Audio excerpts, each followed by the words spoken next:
Et salut tout le monde, c'est Mickaël, on se retrouve pour une nouvelle vidéo. Donc aujourd'hui je vais vous présenter la GoPro Max que j'ai reçue maintenant il y a une petite dizaine de jours. J'ai eu l'occasion de la tester tout au long de la semaine et notamment sur le circuit Carole pendant une sortie moto. Donc je vais pouvoir vous montrer un petit peu d'images avec. On va vite fait faire le point de ce qu'on va pouvoir retrouver dans la boîte au déballage de la caméra. Ensuite je vous présenterai les caractéristiques techniques de la caméra, quelques plans vidéo en exemple et surtout je vais essayer de vous montrer méthodiquement comment recadrer et transformer ces images 360 en images 16 neuvième directement depuis l'application GoPro sur un iPhone. Alors, donc pour ce qu'on va retrouver dans la boîte de la GoPro Max, donc déjà pour commencer c'est une boîte classique comme la GoPro Hero 8, fichue exactement pareil que toutes les autres GoPro. C'est vraiment à l'intérieur que le contenu va changer. Alors déjà dans un premier temps évidemment on va retrouver la caméra, donc la caméra GoPro Max à 360 degrés avec exactement le même système de fixation que la GoPro Hero 8 Black, donc la nouveauté sur ces GoPro, qui pour le coup, je l'ai testé, c'est vraiment costaud, il n'y a pas l'air d'avoir de problème de fragilité là-dessus. J'ai quand même au cas où commandé une seconde attache pour pouvoir la remplacer et pas me retrouver sans possibilité d'utiliser la caméra si jamais ça se casse.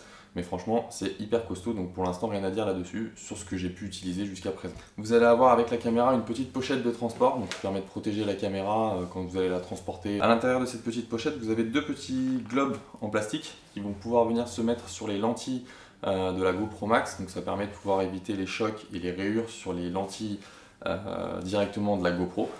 Alors c'est bien, oui et non, donc ça permet comme je viens de le dire de protéger la caméra, par contre ça a tendance à générer énormément de reflets sur vos images, donc pour l'instant je ne les ai pas du tout utilisés et je pense que je ne les utiliserai pas. Et de plus, ça n'est absolument pas conseillé de l'utiliser dans l'eau parce que pour le coup là en termes de reflets ça va être juste énorme et vous allez en avoir dans tous les sens sur vos images. Donc voilà pour la petite pochette de chez GoPro avec la GoPro Max.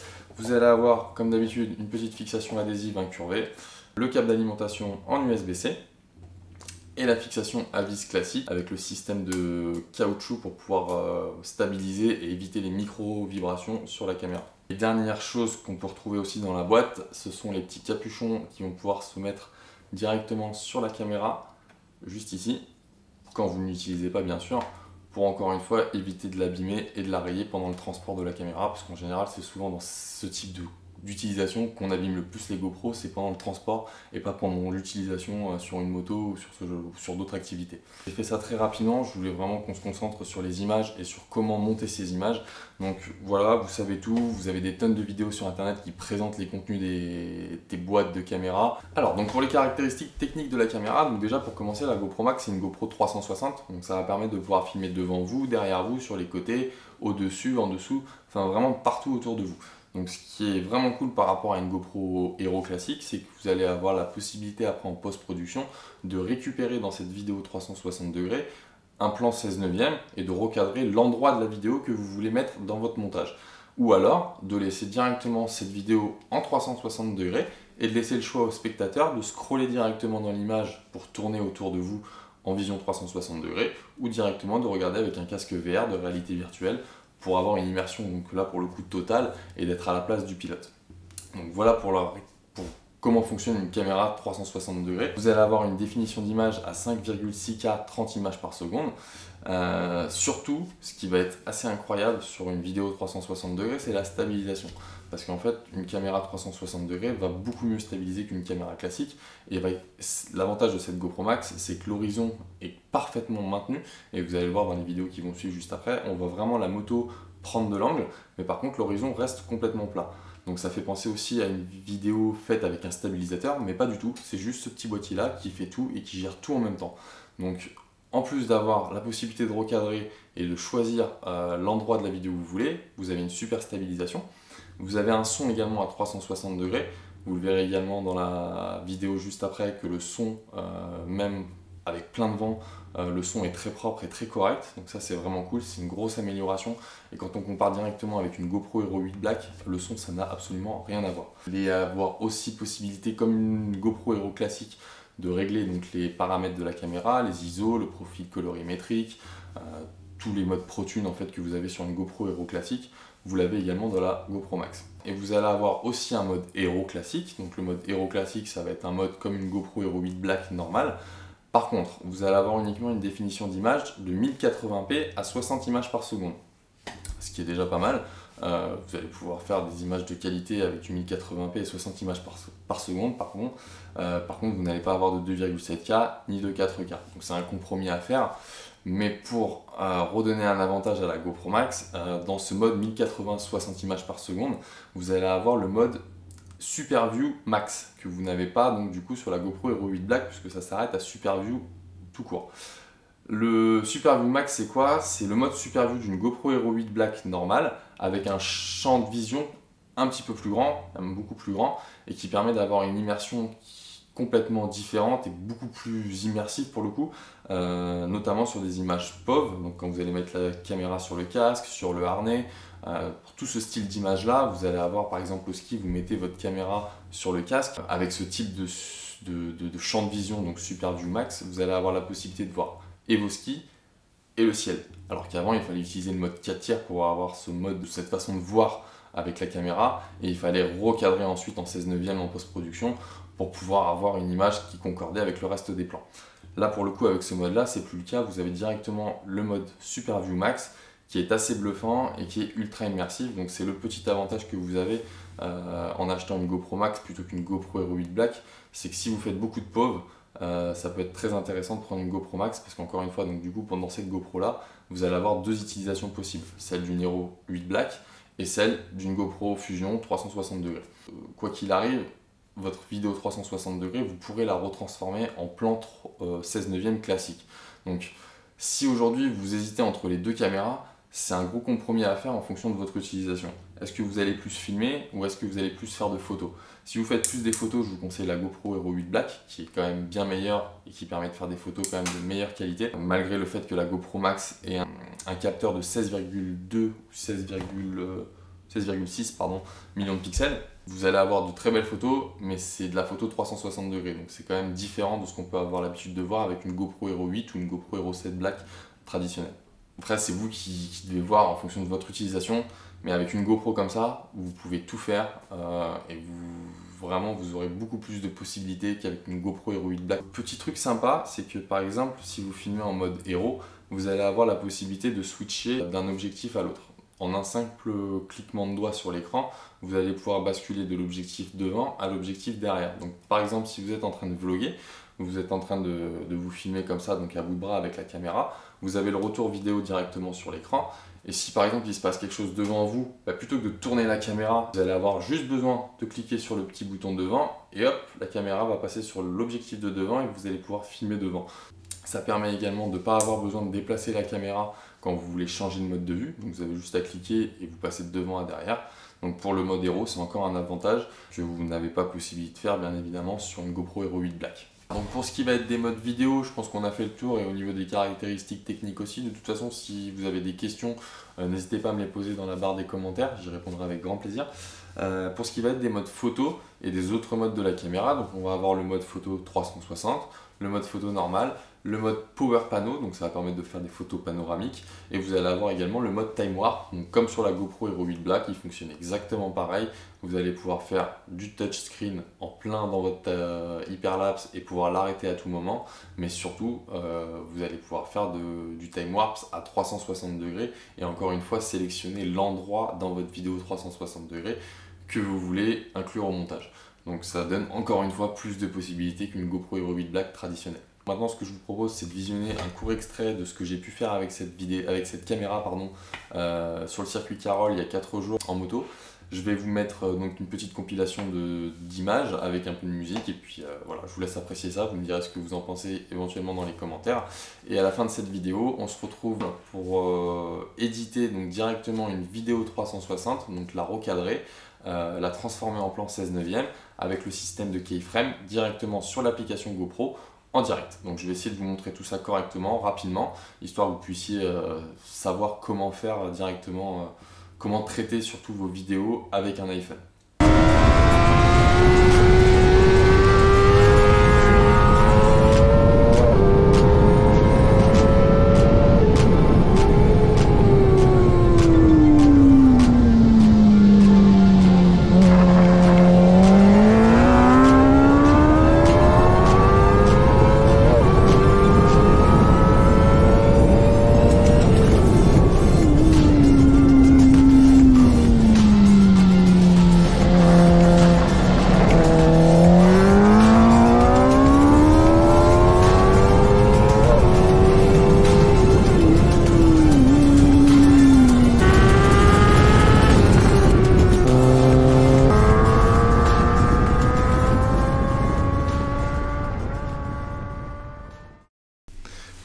Donc alors on se retrouve sur l'application GoPro.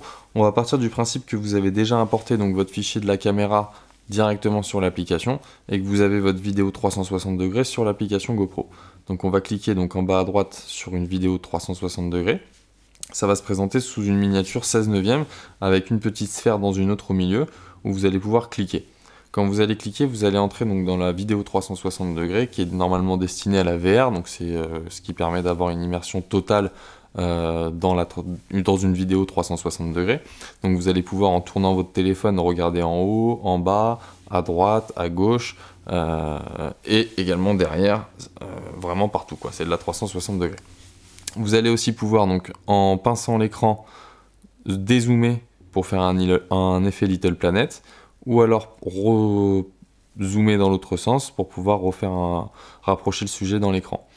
Quand vous allez descendre, donc je vais remettre l'image à peu près droite, quand vous allez descendre, vous allez redresser l'horizon, et quand vous allez monter, vous allez déformer.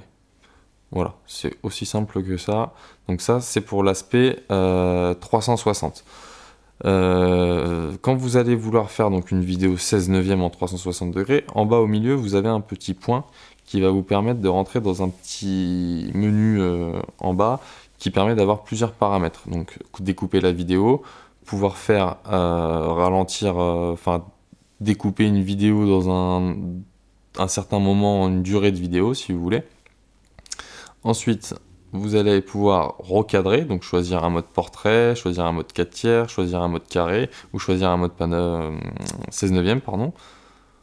Et ici, vous allez pouvoir extraire une image dans votre vidéo. Voilà, jusque-là, rien de bien compliqué. Ce que vous allez faire dans un premier temps, si vous ne voulez pas garder l'aspect 360 et l'aspect vision VR, vous allez aller dans recadrage et vous sélectionnez 16 neuvième. Tout de suite, votre vidéo elle va se mettre en 16 neuvième et vous allez toujours pouvoir faire ce que vous voulez à l'intérieur de votre vidéo, toujours avec les doigts, mais par contre, vous ne pourrez plus tourner l'écran parce que c'est plus de l'immersion et c'est plus de la réalité virtuelle. Donc, quand vous êtes en mode 16 neuvième, en bas, vous avez une espèce de petite timeline avec un petit stylet dessus. C'est ce qu'on appelle des keyframes. Donc, les keyframes, c'est des endroits dans votre vidéo où vous allez recadrer donc, votre image 360 degrés.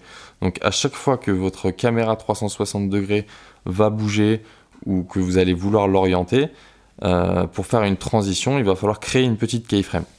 Donc je vais vous montrer, on va commencer déjà par se mettre sur une image qui me plaît. Donc on va essayer de zoomer un petit peu, on peut peut-être descendre un peu comme ça. On va essayer de garder l'horizon droit, tiens. Hop, voilà. On va dézoomer un peu.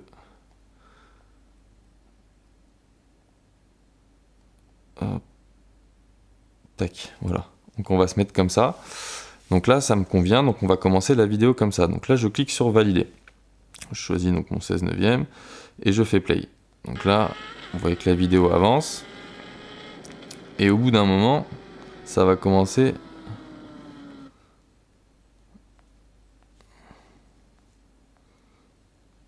Ah, ça a enregistré les anciennes keyframes, d'accord. Bon, on va les supprimer vite fait, ça c'est pas grave. Paf. Hop.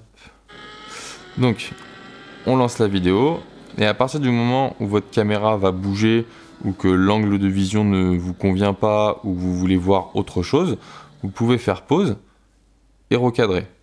Par exemple, si vous souhaitez passer derrière la moto dans le virage, vous pouvez totalement. On veille à garder l'horizon bien plat. Pour une vidéo 16 neuvième, c'est plus sympa. Et voilà. Et là, vous ajoutez votre petite keyframe. Et on peut voir que quand je vais repartir du début, donc là j'ai mon plan de base, on voit que la caméra tourne un petit peu là. Donc ça c'est pas bon. Donc là vous voyez, hop, là c'est pas bon. On voit que la caméra commence à tourner à partir d'ici. Donc à partir d'ici, on va venir remettre une keyframe et on va venir replacer la caméra. Dans ce sens-là. Et on revalide. On refait play. On voit qu'elle se redéplace un petit peu ici. Voilà. Donc on va remettre une keyframe là. Et on va toujours, on va redécaler un petit peu. en redressant l'horizon. Et on valide. Et donc là, normalement, on peut voir, en cliquant sur play, que ça devrait être bon. Donc elle se tourne un petit peu, donc non, c'est pas bon du tout. Hop, donc on va regarder ici. On va remettre une là. On va retourner comme ça. Ok. Et en fait, vous avancez avec votre doigt directement. Hop, on voit qu'elle retourne ici.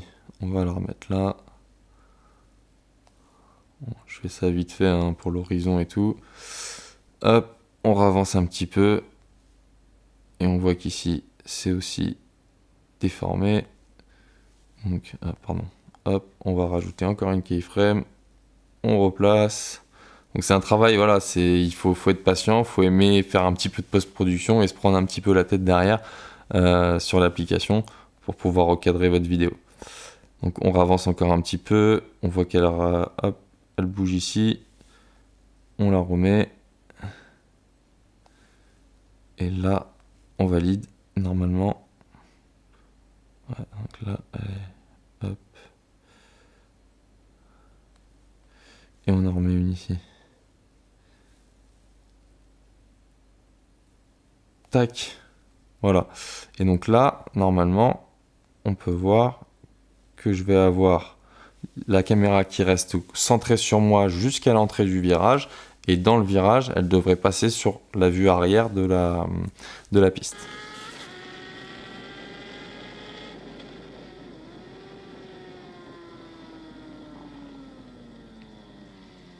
Voilà. Et paf, ça passe derrière. Et là, hop, on recommence le petit jeu où il faut vraiment venir remettre à partir du moment où ça se déforme une petite keyframe. Hop, là, j'ai pas fait bien. On vient remettre. Hop, on va supprimer ça là, on va en remettre une là. Et du coup, donc là, ça, on a dit qu'ici, ça tournait. Voilà. Hop. On avance un petit peu. Ah, voilà. Hop. On recadre encore un peu.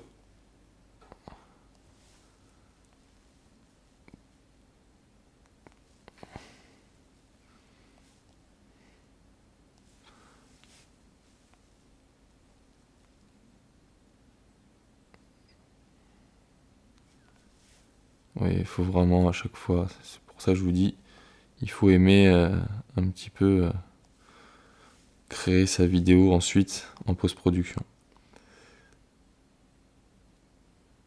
Voilà, donc là on avance. Et à partir d'ici, on va se dire qu'on va repasser devant du coup. Hop. Ou à la limite, si je veux, je peux très bien aussi faire un effet Little Planet. Comme ceci. Et vous avez votre petit effet sympa qui passe bien, qui est marrant. Hop, et je vous montre maintenant depuis le début.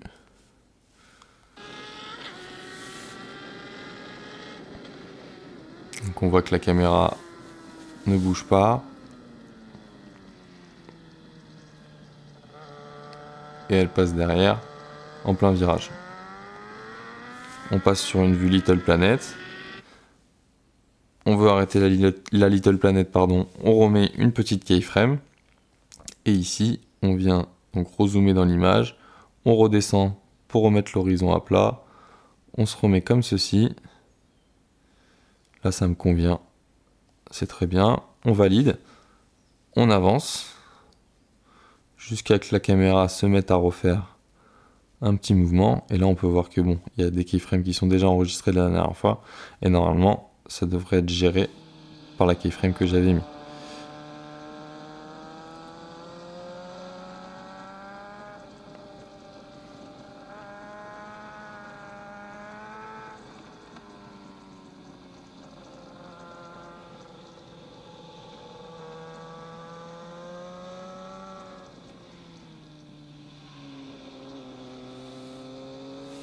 Et on peut voir que la caméra, quand vous ajoutez vraiment le système de keyframe, la caméra ne bouge pas et suit vraiment. Donc c'est vraiment pas mal. Voilà, j'espère que vous aurez compris. C'est vraiment, voilà, à chaque fois que vous voulez changer d'orientation de la caméra, vous mettez une keyframe, vous recadrez, vous redressez et vous faites vraiment ce que vous avez envie. Les possibilités sont vraiment infinies. Il y en a beaucoup. C'est en fonction des goûts de chacun. Donc après, à vous de vous amuser dans l'application directement en post-production. Voilà. Une fois cette étape faite, vous avez la possibilité, donc vous avez toujours la possibilité de traiter, de découper, etc. Vous pouvez également, sur ces keyframes, modifier la vitesse de la transition de la caméra. Donc si par exemple vous passez de devant à derrière, vous allez pouvoir faire un effet plus smooth, on va dire, pour pouvoir ralentir et moins donner un effet tournis au spectateur. Donc ça, pensez-y aussi. Vous pouvez également faire du jump cut. Le jump cut, c'est vraiment brutal. Ça permet de changer radicalement d'un angle à un autre. Voilà, encore une fois, c'est en fonction des goûts de chacun. Je crois qu'on a fait le tour. Ensuite, vous pouvez donc enregistrer votre vidéo. Le rendu sera plus ou moins long en fonction de ce que vous aurez fait dans votre vidéo et de la durée surtout de votre vidéo. Et une fois donc généré le rendu vidéo, vous aurez l'application GoPro qui reviendra donc à son menu. Et dans les médias de votre application, vous aurez votre vidéo, donc 16:9, on va dire montée, mais réellement recadrée. Et vous aurez la possibilité d'y ajouter des filtres ou bien de faire une modification colorimétrie vous-même avec les curseurs d'exposition dans l'application directement. Et ensuite, vous pouvez la partager directement sur les réseaux sociaux ou l'enregistrer sur votre téléphone. Voilà, j'espère que ça aurait été suffisamment clair. De toute façon, si vous avez des questions, n'hésitez pas à me les poser dans l'espace commentaire. Petite précision, cette application fonctionne parfaitement bien, uniquement pour le moment, en tout cas de tous les retours que j'ai jusqu'à présent, sur des appareils iOS, donc tout ce qui va être iPhone, iPad, et Mac. Tous les utilisateurs Windows et Android ont malheureusement des problèmes, donc je pense que GoPro prendra en considération tout ça et fera une mise à jour pour que tout le monde puisse utiliser cette application et cette caméra sur son smartphone. Voilà, je vous remercie d'avoir suivi cette vidéo jusqu'au bout. N'hésitez pas encore une fois à me poser des questions en commentaire si vous en avez, j'y répondrai avec grand plaisir. Je vous dis à très bientôt pour une prochaine vidéo. Ciao tout le monde!